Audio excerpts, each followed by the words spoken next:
Oh, there's the grab. Nice. But you know, some characters, especially Galford, do not need their weapon to do anything, and they're baiting him out to take the weapon. Oh, wowzers.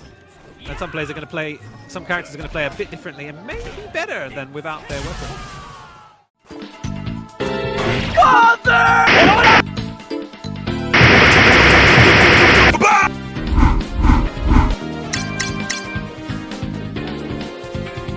Today's odd is taking a look at a big body that had ninja tools. He had some of the stereotypes of a big body, but surprisingly had tools that weren't normal, like teleport, zoning, or wall jumps. But what's good, fellas, Panda here, and we are working on a couple of goals. I'm trying to figure out a subscriber goal for now. Still working on this series, and I want to look forward to bringing back Grab at some point. Where's the grab, Panda? Ignoring the chud in the back, time for today's game. Ipombi Show!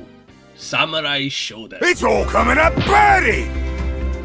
Sam Show was a fantastic breath of fresh air for a fighting game. It stepped away from the big combos and flashy effects that we're quite used to in today's time to get enthralled in the slow ground-based fighting of a samurai. You have 4 buttons ranging from light to heavy, and a kick button being D. The heavier the attack, the more it would chunk at health bars, and it would be quite punishable on block. However, you could cancel into special that would be just as minus. Nothing was safe in this game. Rage was your meter that would build up if you kept getting hit, allowing for supers that disarm the opponent. The sick thing about this game was taking the weapon away. With a parry or a super, sometimes you can overwhelm your opponent and just take it straight to fisticuffs. This game was also super slow, with jump arcs being easy to hit or walking getting you nowhere fast. That's everything you've got to know for now. So we gotta introduce you to the big fella, Texas McNinja Earthquake.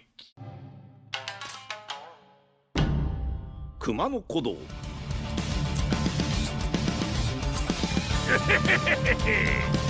飛んで火にいる間抜け野郎この世のお宝は俺様のもんだ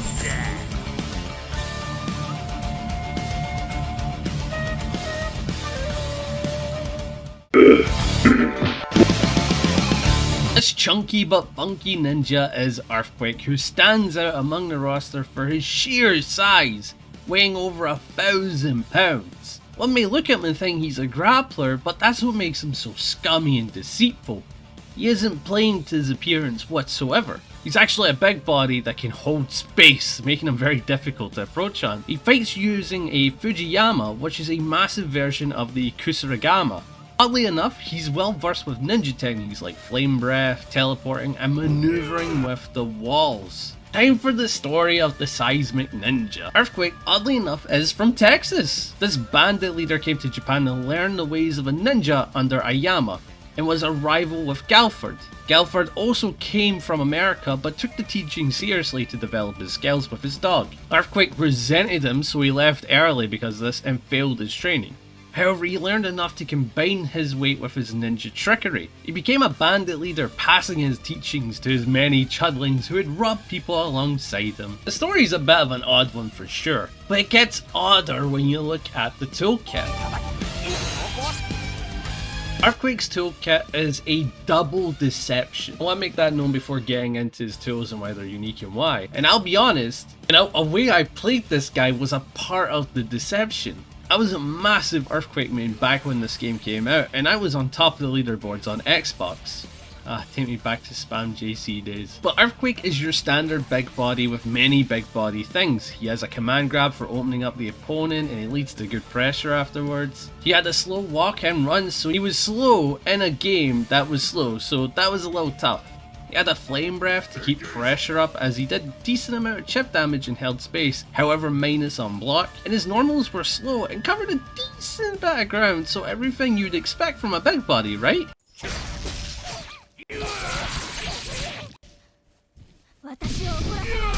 His reach is pretty good, isn't it? Did he just teleport? That's right, Earthquake was actually a big body zoner that wanted to play keep away. He was a big body that seems very typical, but he's actually extremely unique and odd under the surface. Using tools like 5C, 2C or JC allows you to hold ground in a way that is absurdly hard to get by. He also chunks your health with all of these attacks. 2C is one of the best lows in the game with everything you wanted, except it was minus on hit up close. You had to make sure to range this tool before the use. These tools would recoil and block, but you tend to be far enough where the opponent can only do a dash attack or take space to run offense. That's when one of your tools really came into play, the Fat Chainsaw. Earthquake will disappear like a magician and come back with slight invincibility and spin like Sonic. Sonic Quake is what people call it. This does decent damage. It could be good cancel option if your tools recoil. Giving you iframes to cheese out a bad situation sounds like something Earthquake would just do. Just sells his deceitful nature even more. Surprisingly, his up close tools were also decent as a zoner. Bees don't recoil because they use a massive weight, and he had one of the best running attacks in the game.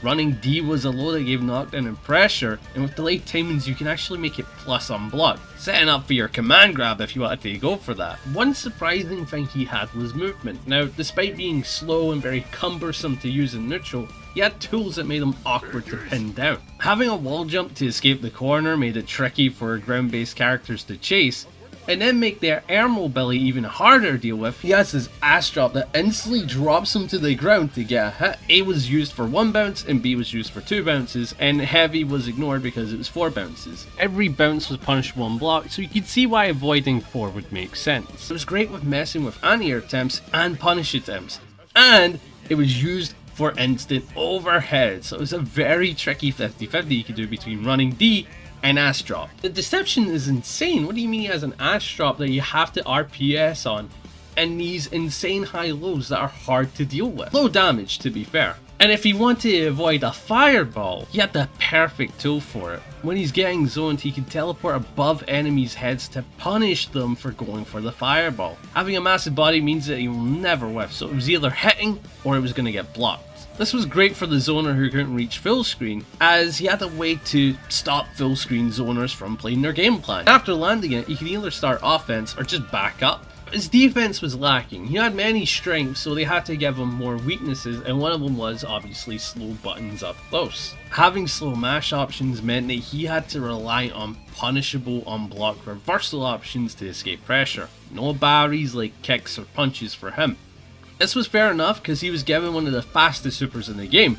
Able to escape with a sick animation and delete so much health was the plan with Earthquake. My goodness, look at that. Rage existed like mentioned before, and it made Earthquake one of the more punishing characters to go against. You couldn't whiff anything against him, or you couldn't do a DP on him if he blocked it. You gained access to his super from Rage, and he would try and grab the opponent, and it was a very easy hit from him that did a lot of damage. This was a strike, but if it was blocked, you can move Earthquake back and forth as he tries to hit it 3 more times, making this a super you think is done, but it's not really. And also look at the reach and speed of it, fantastic for anti-airing.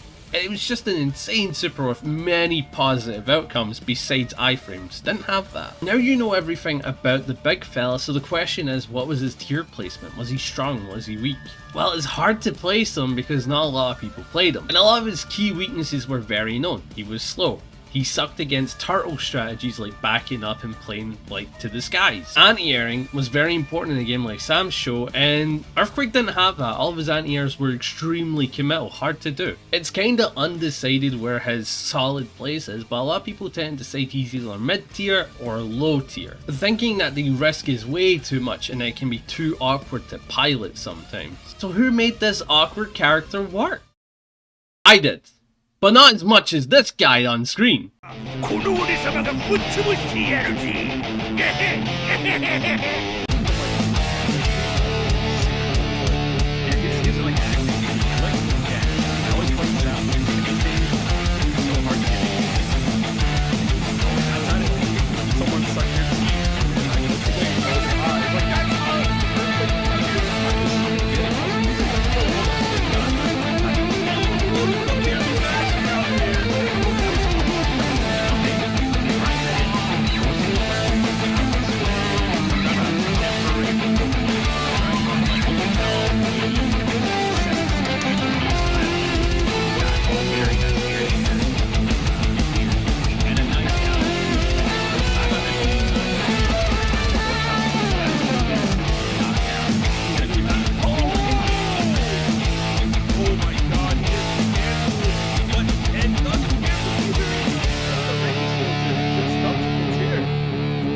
Gautier was a fantastic player from Mexico, one of the best Earthquakes for sure, able to stand tall with some of the greats. But Earthquake was a unique character as he wanted to deceive the hell out of you. You think he's a big body who wants to run offense, but he's actually a very obnoxious zoner to keep locked down.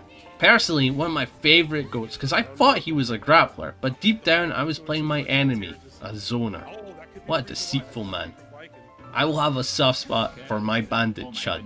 Well, that's today's video, so if you enjoyed, be sure to like and subscribe. It means a ton to get all the support. I've been seeing a ton of support in my recent videos, and I do appreciate that. I really do. I also see membership support. Thank you so much for the donations, and of course keeping up your subscriptions. It means a ton. I don't know what I'm going to do for the next video, but I think I'll make it a vote for the next character to be covered on Odd. But I'll make it a hint, so you won't know. You won't know whatsoever. And that'll be it for today's video. Hope you guys enjoyed it. Hope you said hi to Tara and Pen. And I'll catch you guys in the next one. See When's Grab coming back? ya!